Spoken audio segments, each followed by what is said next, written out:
Chapter 3. Now Jehoram the son of Ahab began to reign over Israel in Samaria the 18th year of Jehoshaphat king of Judah, and reigned 12 years. And he wrought evil in the sight of the Lord, but not like his father, and like his mother, for he put away the image of Baal, that his father had made. Nevertheless he cleaved unto the sins of Jeroboam the son of Nebat, which made Israel to sin. He departed not therefrom. And Mesha king of Moab was a sheep master, and rendered unto the king of Israel 100,000 lambs, and 100,000 rams, with the wool. But it came to pass, when Ahab was dead, that the king of Moab rebelled against the king of Israel. And King Jehoram went out of Samaria the same time, and numbered all Israel. And he went, and sent to Jehoshaphat the king of Judah, saying, The king of Moab hath rebelled against me, wilt thou go with me against Moab to battle? And he said, I will go up, I'm as thou art, my people as thy people, and my horses as thy horses. And he said, Which way shall we go up? And he answered, The way through the wilderness of Edom. So the king of Israel went, and the king of Judah, and the king of Edom, and they fetched a compass of 7 days' journey, and there was no water for the host, and for the cattle that followed them.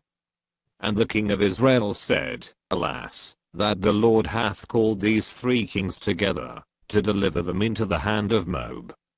But Jehoshaphat said, Is there not here a prophet of the Lord, that we may inquire of the Lord by him? And one of the king of Israel's servants answered and said, Here is Elisha the son of Shaphat, which poured water on the hands of Elijah. And Jehoshaphat said, The word of the Lord is with him. So the king of Israel and Jehoshaphat and the king of Edom went down to him.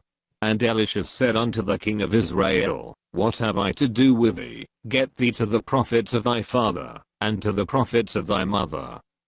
And the king of Israel said unto him, Nay, for the Lord hath called these 3 kings together, to deliver them into the hand of Moab. And Elisha said, As the Lord of hosts liveth, before whom I stand, surely, were it not, that I regard the presence of Jehoshaphat the king of Judah, I would not look toward thee, nor see thee. But now bring me a minstrel. And it came to pass, when the minstrel played, that the hand of the Lord came upon him. And he said, Thus saith the Lord, Make this valley full of ditches.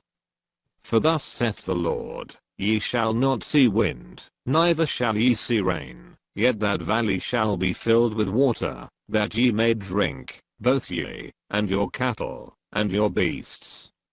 And this is but a light thing in the sight of the Lord. He will deliver the Moabites also into your hand.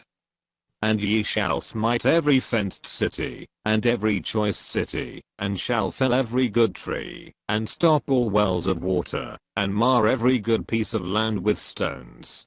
And it came to pass in the morning, when the meat offering was offered, that, behold, there came water by the way of Edom, and the country was filled with water. And when all the Moabites heard that the kings were come up to fight against them, they gathered all that were able to put on armor, and upward, and stood in the border. And they rose up early in the morning, and the sun shone upon the water, and the Moabites saw the water on the other side as red as blood. And they said, This is blood, the kings are surely slain, and they have smitten one another. Now therefore, Moab, to the spoil. And when they came to the camp of Israel, the Israelites rose up, and smote the Moabites, so that they fled before them, but they went forward smiting the Moabites, even in their country. And they beat down the cities, and on every good piece of land cast every man his stone, and filled it, and they stopped all the wells of water, and felled all the good trees, only in Kirhareseth left they the stones thereof. Howbeit the slingers went about it, and smote it. And when the king of Moab saw that the battle was too sore for him, he took with him 700 men that drew swords, to break through even unto the king of Edom, but they could not. Then he took his eldest son, that should have reigned in his stead, and offered him for a burnt offering upon the wall. And there was great indignation against Israel, and they departed from him, and returned to their own land.